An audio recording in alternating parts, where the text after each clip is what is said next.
pendalaman oleh penyidik. Jadi kita tidak bisa memberikan keterangan tentang itu. Dan itu masalah juga itu substansi kan itu kan. Itu wewenangnya oleh penyidik. Kalau untuk yang Ibu PC gimana Pak? Ya LPSK hari ini juga sudah melakukan asesmen ya, terhadap beliau gitu ya di rumah kediamannya. Hasilnya akan gimana juga? Kita akan menunggu dari tim dan psikolog, terutama psikolog juga dari ahli, bagaimana hasilnya dalam waktu beberapa hari ke depan ini. Itu intinya itu. Oh, siap. Ya. Gitu. Pak, Ya. kalau kondisi Bu Putri sendiri udah lebih baik apa bagaimana sekarang? Kita menunggu dari psikolog ya, yang ahlinya. Kita nggak bisa mengatakan begitu seperti kurang pas bagi LPSK untuk mengatakan itu. Oke ya, teman-teman ya. Terima kasih ya. Itu tadi saudara keterangan yang disampaikan oleh Ahmadi, Wakil Ketua LPSK, selepas melakukan asesmen terhadap Barada Eliezer terkait dengan pengajuan permohonan perlindungan saksi dan juga korban yang diajukan oleh Barada Eliezer, saudara. Lebih lengkap kita tanyakan kepada jurnalis Kompas TV, Valentina Sitorus yang berada di Barreskrim Mabes Polri. Valen, yang menjadi sorotan adalah terkait dengan konsistensi keterangan yang disampaikan oleh Barada Eliezer. Apakah ini yang juga menjadi salah satu materi asesmen yang dilakukan oleh LPSK?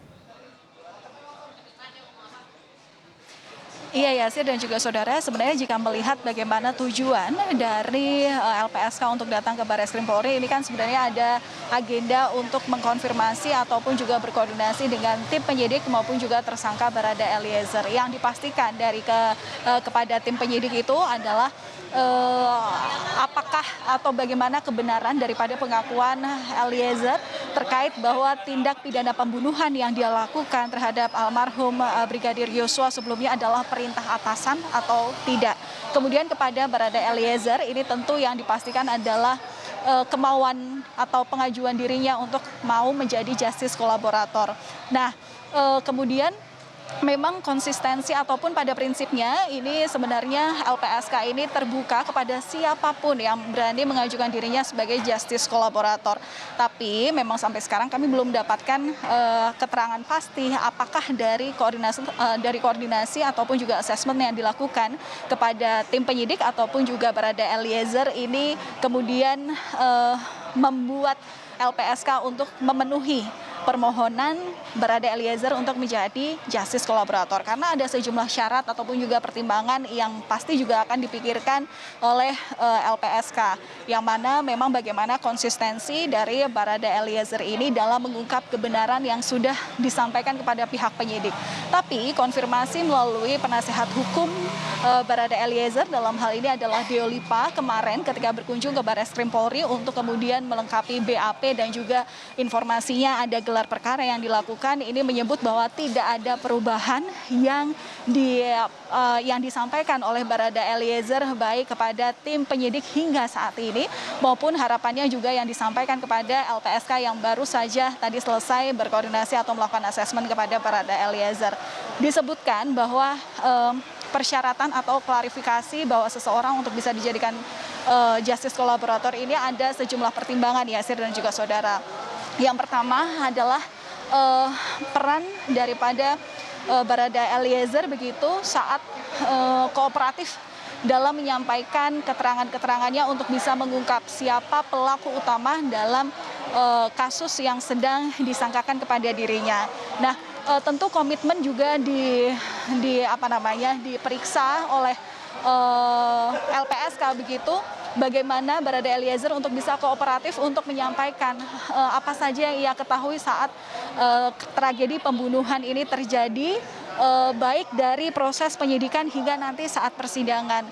Dan kemudian memang yang menjadi syarat utama bahwa LPSK dapat mengabulkan permohonan dari Barada Eliezer ini adalah Barada Eliezer bukan pelaku utama daripada tragedi atau tindak pidana pembunuhan yang terjadi pada 8 Juli 2022 lalu.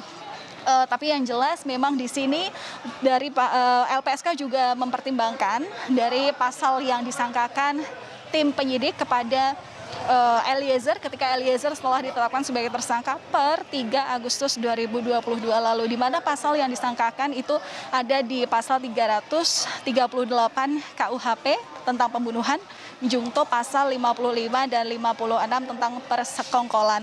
Jadi dari pasal yang dikenakan ini kepada pihak Barada Eliezer ini dipastikan bahwa ada pihak-pihak lain yang terlibat dalam kasus pembunuhan, kasus dugaan pembunuhan Brigadir Yosua. Pada dasarnya sekali lagi untuk keputusan apakah LPSK mengiyakan atau menyetujui permohonan Barada Eliezer untuk menjadi justice kolaborator hingga saat ini belum ada jawaban. Yasir dan juga saudara, tentu kita juga masih akan menunggu apakah memang ada lampu hijau diterima upaya untuk pengajuan dirinya sebagai justice kolaborator. Yang jelas jika nanti permintaan atau permohonan justice kolaborator dari Barada Eliezer dikabulkan oleh pihak LPSK meminta agar Barada Eliezer ini tentu kooperatif terhadap semua penyidikan yang sedang berlangsung, baik dari proses penyidikan hingga saat persidangan nanti disidangkan di pengadilan. Itu sementara, Yasir.